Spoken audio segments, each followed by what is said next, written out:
Oi, gente, tudo bem? Mais uma aulinha hoje e nós vamos falar sobre adjetivos. Bom, a primeira coisa que eu tenho para lembrar vocês é que nós temos o quadrinho que eu sempre disponibilizo. Então, por favor, quem ainda não estiver com o quadrinho aí em mãos, se organize antes de começar a aula, pode ser? Então vamos lá. Quando a gente fala de adjetivo, a gente tem uma classe totalmente diferente do que a gente havia estudado até agora, né? Quando a gente falou de substantivos, a gente conversou sobre uma necessidade de nomear as coisas do mundo com a finalidade de diferenciar umas das outras, certo? E o adjetivo? Qual é a grande história do adjetivo? Bom, todo mundo fala que o adjetivo serve para qualificar as coisas, né?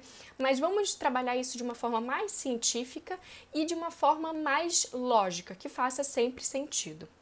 Quando a gente fala de você qualificar coisas, não vamos trabalhar só com uma classificação do que seria o substantivo. Vamos abrir um pouco mais a nossa mente e conversar sobre o que é um núcleo.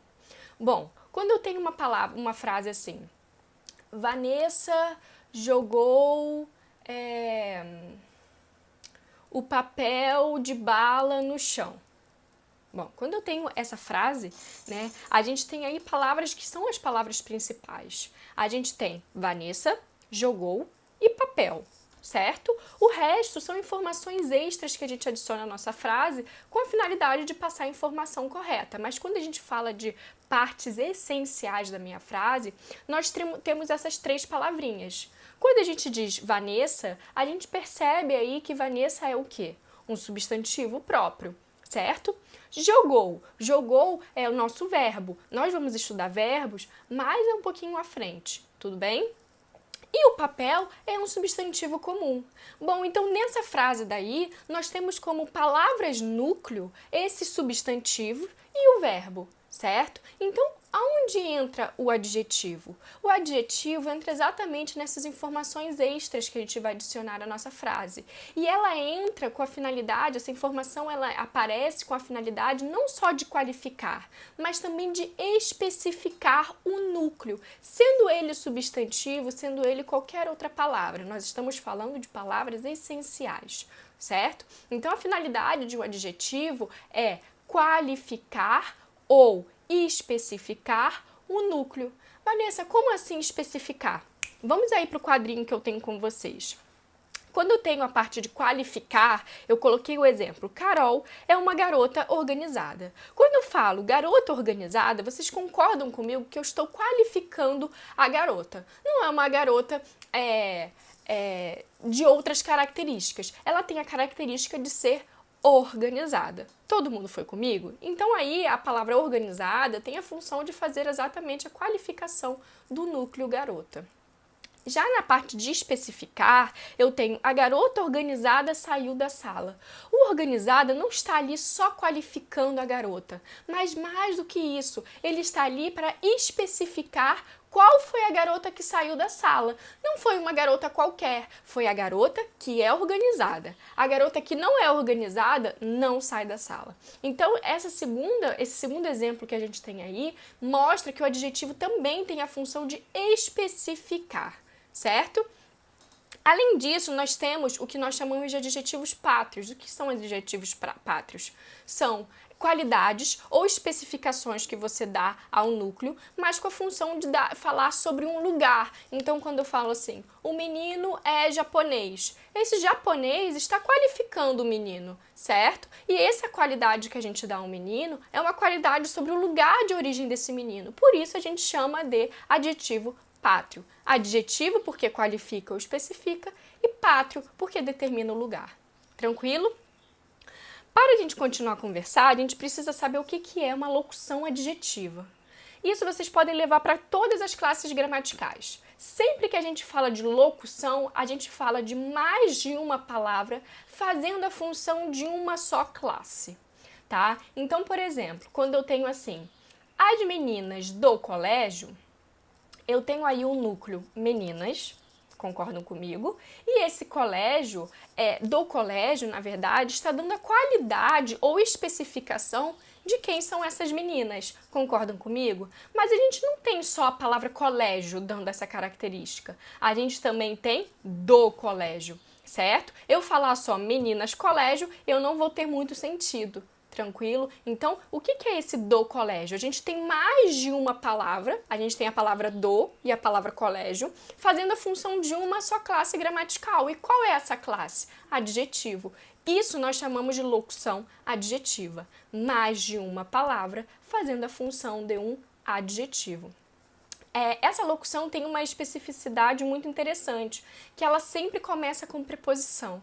E nesse momento você vai me perguntar, mas Vanessa, o que é uma preposição? Nós vamos ter uma aula só sobre preposições. Mas se você quiser adiantar um pouquinho, você pode jogar no YouTube música com preposições. Tem várias musiquinhas para você já ir trabalhando e tentando identificar as preposições enquanto a gente não chega a essa aula, tá bom? Mas a gente vai conversar sobre isso mais tarde.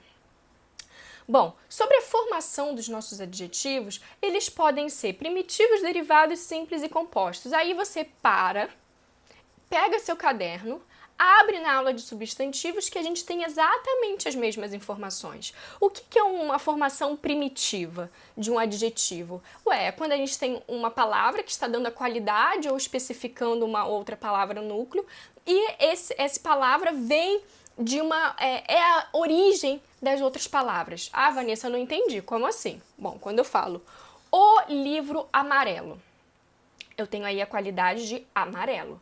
Tranquilo? Então, amarelo é o meu adjetivo primitivo. É dali que a gente faz outras palavras. Mas que outras palavras eu posso fazer? Quando eu falo o livro amarelado. Quando eu falo o livro amarelado, eu ainda tenho um adjetivo, é a qualidade ou especificação do livro, mas nesse caso ele vem de uma outra palavra, certo? A gente criou uma segunda palavra e isso a gente chama de derivado. Isso está lá na aula de substantivos que a gente já conversou. E os simples e compostos, a mesma coisa. Simples só tem um radical e compostos a gente tem dois radicais, certo? Então, isso eu já vou vou entender que todo mundo já passou porque a gente conversou lá na aula de substantivos e a gente só transfere para os adjetivos, tá? Flexão em gênero. Então, feminino, masculino. Como que a gente faz o feminino e masculino? Ele pode ser uniforme ou biforme. Vamos lá, olhar para a palavra. Quando eu digo que é um adjetivo uniforme, é porque só tem uma única forma. Então, quando eu tenho a palavra, por exemplo, simples, a palavra simples é um adjetivo que não tem feminino e masculino. Então, a gente chama de uniforme.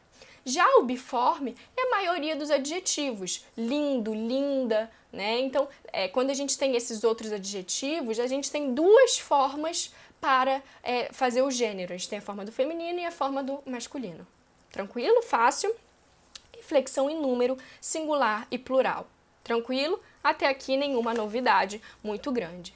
O que a gente precisa prestar mais atenção é quando a gente fala sobre o grau do adjetivo. Por quê? O grau do adjetivo, ele funciona um pouquinho diferente do que a gente falou do substantivo. Então, aqui é uma novidade. Quando a gente fala sobre você fazer o grau de um adjetivo, o grau do adjetivo não é só você colocar aquela palavra no diminutivo ou no aumentativo, como a gente falou lá no substantivo, não é.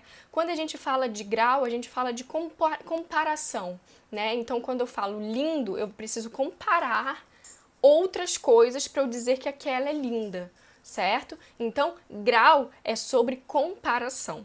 Acompanhem aí no quadrinho, por favor. A gente tem o comparativo e o superlativo. Preciso de muita atenção, tá? Quando a gente fala de um grau comparativo, a gente tem uma comparação explícita. Ai, Vanessa, eu não sei o que significa explícita. Vou explicar. Por exemplo, eu tenho essas duas canetinhas, tá?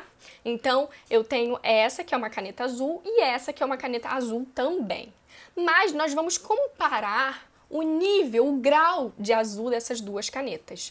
Como eu vou fazer um grau comparativo, eu vou ter de forma clara, dentro da minha frase, as duas canetas. Então, eu faço, por exemplo, esta caneta é mais azul do que esta. Todo mundo foi? Então, esta caneta mais fina é mais azul do que esta. Por que eu faço isso? Porque isso é uma comparação. Porque eu tenho esta caneta sendo comparada a esta de forma clara, tá na minha frase. Tranquilo? Então, quando eu falo sobre um grau comparativo de igualdade, eu preciso fazer algo igual. Então, eu falo, esta caneta é tão azul quanto esta. Então, eu deixo as duas de forma... Eu deixo as duas de forma explicitamente claras de que elas têm a qualidade semelhante. Tranquilo? Quando eu falo de superioridade, eu vou falar que esta é mais do que esta. Percebe que o tempo todo eu tenho os dois objetos sendo ditos na minha frase, certo? E o de inferioridade é quando eu coloco uma ênfase nesta daqui, que é a mais gordinha. Então eu falo, esta caneta é menos azul do que esta. Certo? Então, quando a gente fala sobre comparativo, a gente fala de objetos sendo ditos explicitamente na minha frase, ok? O superlativo não. O superlativo, o que a gente cria é um universo de comparação, mas isso não é explícito. Quando eu falo que é um comparativo absoluto, é quando eu dou uma qualidade para aquele objeto sem comparar de forma, na minha frase, aquele objeto com nada. Então eu falo, esta caneta é azul. É claro que para eu falar que esta caneta é azul, eu preciso fazer uma comparação dentro da minha mente com todas as outras canetas que eu tenho aqui, não só as azuis. Eu preciso comparar todas as canetas que eu tenho aqui para dizer de que esta é azul. Isso a gente chama de superlativo absoluto. Na minha frase, eu não tenho explicitamente, eu não tenho claramente dito quais os objetos que eu estou fazendo essa comparação. Tranquilo? Já quando a gente fala de um superlativo relativo, a gente tem esse objeto dito na frase, mas a gente fala sobre o grupo. A gente não fala sobre o objeto relacionado com todos do mundo. Por exemplo, quando eu falo assim, esta é a caneta mais azul das que eu tenho. Então, eu não estou comparando objetos com todas as canetas do mundo. Não é isso. Eu criei um grupo, mas não é um grupo específico, como é na comparação, em que eu tenho esta caneta sendo comparada com esta. Eu tenho a caneta azul aqui, mais gordinha, sendo comparada com todo o grupo de canetas que eu tenho, certo? Então, não é tão específico assim. Então, vamos lá, recapitulando. Comparativo, eu tenho dois objetos ditos na minha frase e eles podem ser de igualdade, quando a gente coloca as características sendo semelhantes, de superioridade, quando um tem uma qualidade melhor ou maior do que o outro, e de inferioridade, quando a gente coloca que um objeto ele tem uma característica menor do que o outro, certo? Quando a gente fala de superlativo, então a gente não tem os objetos sendo ditos na frase de forma clara, eles não estão lá escritos. O que a gente tem é a criação de um universo na nossa mente. Superlativo absoluto é um universo do mundo. A gente dá uma característica fazendo uma comparação mental com todos aqueles objetos do mundo, e por isso a gente dá aquela característica. Quando a gente fala um comparativo relativo, a gente cria um universo mais específico, mas ainda assim é um universo, não são objetos determinados, tá? E para fechar, a única coisa que ficou faltando é sobre ser absoluto, sintético e analítico. Já falamos sobre o que é sintético. Algo que é sintético é algo que é resumido. Então, quando eu falo assim, a menina é magérrima, quando eu estou fazendo essa magérrima, eu estou fazendo um grau superlativo absoluto sintético. Por quê? Magérrima é uma palavra só. Já quando eu faço analítico, esta menina é muito magra. Então, eu dou uma qualidade sem fazer uma comparação com nada de forma explícita, só na minha cabeça, e a gente coloca mais de uma palavra para determinar essa característica, certo? Já o relativo, então, é quando a gente cria aquele grupo, ainda não é um grupo tão específico como dois objetos, mas é um grupo mais determinado, não é com o mundo inteiro. Então, de superioridade é quando eu falo que é o mais, o melhor, ele é o melhor da sala, ele é o mais engraçado da turma, certo? Então, quando eu tenho isso, eu tenho um superlativo relativo de superioridade. E de inferioridade é quando eu tenho o menor, o menos, o pior, certo? Então a gente já faz uma comparação aí com um grupo específico, mas sobre uma qualidade ou uma característica inferior. Faça os exercícios, principalmente quanto ao grau, e a gente tira as dúvidas online, tá bom? Beijinhos e bom estudo!